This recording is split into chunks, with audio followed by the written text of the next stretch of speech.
Yes, St. Mark's, I'm back on the sports thing.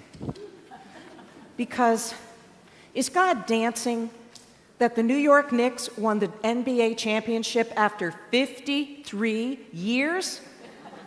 Speaking as a diehard New Yorker, absolutely God is.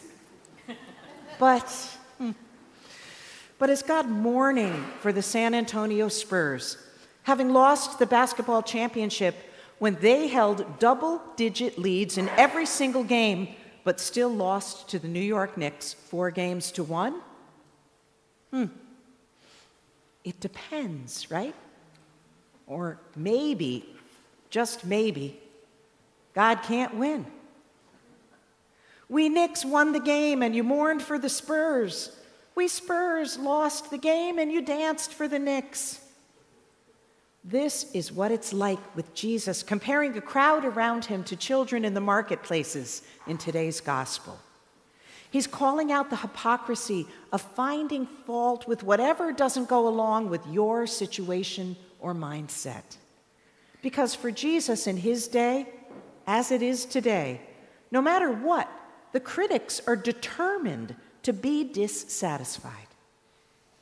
Religious people who claim to be about following God's will got squirrely when John and then Jesus proclaimed a message that didn't suit them. And so they complained about their ways.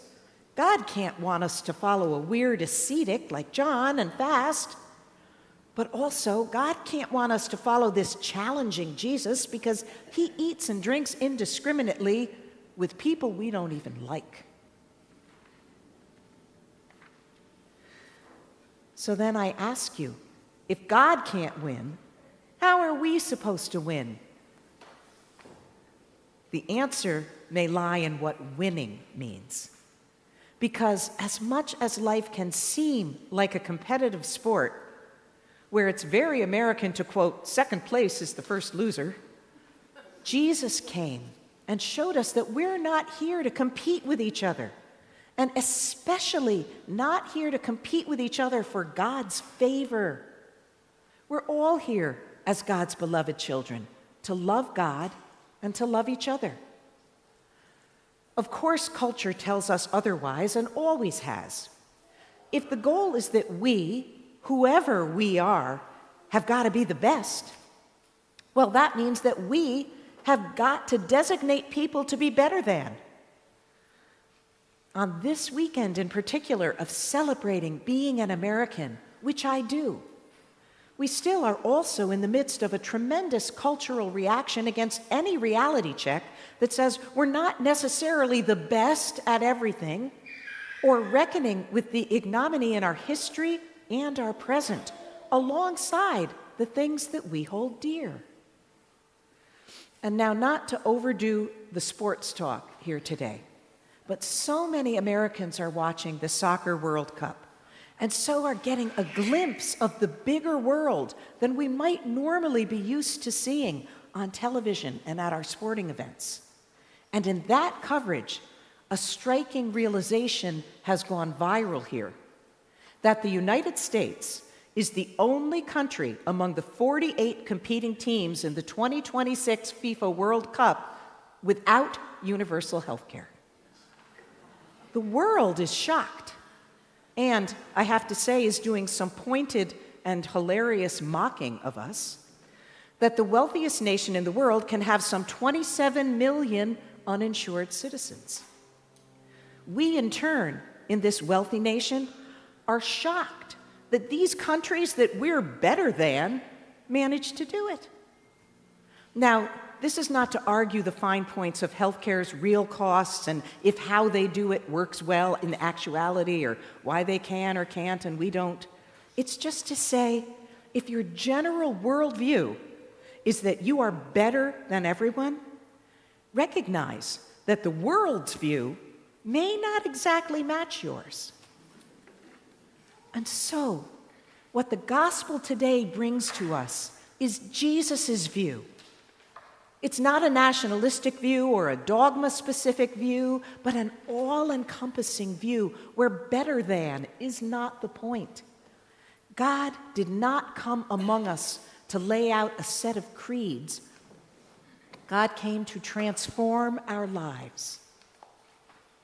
So when Jesus says, wisdom is vindicated by her deeds, he's pointing out that wisdom is not about an empty adherence to some creed that demands everyone dance to our particular song, but rather an opening of our hearts that aligns our hearts with God's love, love that is shown forth in the fruits of our actions, so that wisdom is indicated and vindicated by her deeds, not her sing-song. Jesus couldn't please everybody, but that wasn't his mission. And beautifully, I think, in today's gospel, instead of Jesus expounding his exasperation that I think he must have felt with our fickleness, Jesus offers us himself. He already knew that it could, and it often would, feel like a burden for us to follow and to live out and to preach the gospel in this world that doesn't want to hear it. And so he says, "Come to me, all you that are weary and carrying heavy burdens, and I will give you rest. Take my yoke upon you and learn from me, for I am gentle and humble in heart, and you will find rest for your souls. For my yoke is easy and my burden is light." Yet, part of me wants to say, is it, Jesus? Because the world doesn't feel like a light burden to me a whole lot of the time, and I imagine it doesn't to you either. But in our baptismal covenant, we vow to respect the dignity of every human being, right? And so we stand up for vulnerable people when others among us in these times say that those same people don't deserve rights. But then we can be reviled for it, even in our own families. It's not really an easy yoke. But you know what? It's easier than living with not taking care of people as I lay in bed at night and reflect on my day and my actions. When I'm aligned with Jesus, the burden is lighter. And in these disturbing and disheartening times, it feels like a heavy yoke to proclaim hope. It's heavy even to drum it up in myself, heavier to try to share it. When even loved ones, whom I largely agree with on our situation, can push a pessimistic despair. They don't want to hear the hope in Christ, that it isn't a promise that there won't be adversity, but is an entire way of living. But is it lighter to live outside of the promises of Jesus? I don't think so. Christians, we know where the real lightness and light lies. Come to me, all you who are weary and are carrying heavy burdens, and I will give you rest. The theologian and author Dr. Bruce Epperly tells us these authoritative words from Jesus serve as God's response to our inner turmoil and ethical and spiritual angst. Jesus speaks out of his unique relationship with God to provide us with wisdom and guidance as we seek to follow God's path in our lives, despite our human ambivalence. And I would add, despite the horrible state of the world and the censure of the world around us for professing and trying to live out loud the message, the true message of Christianity.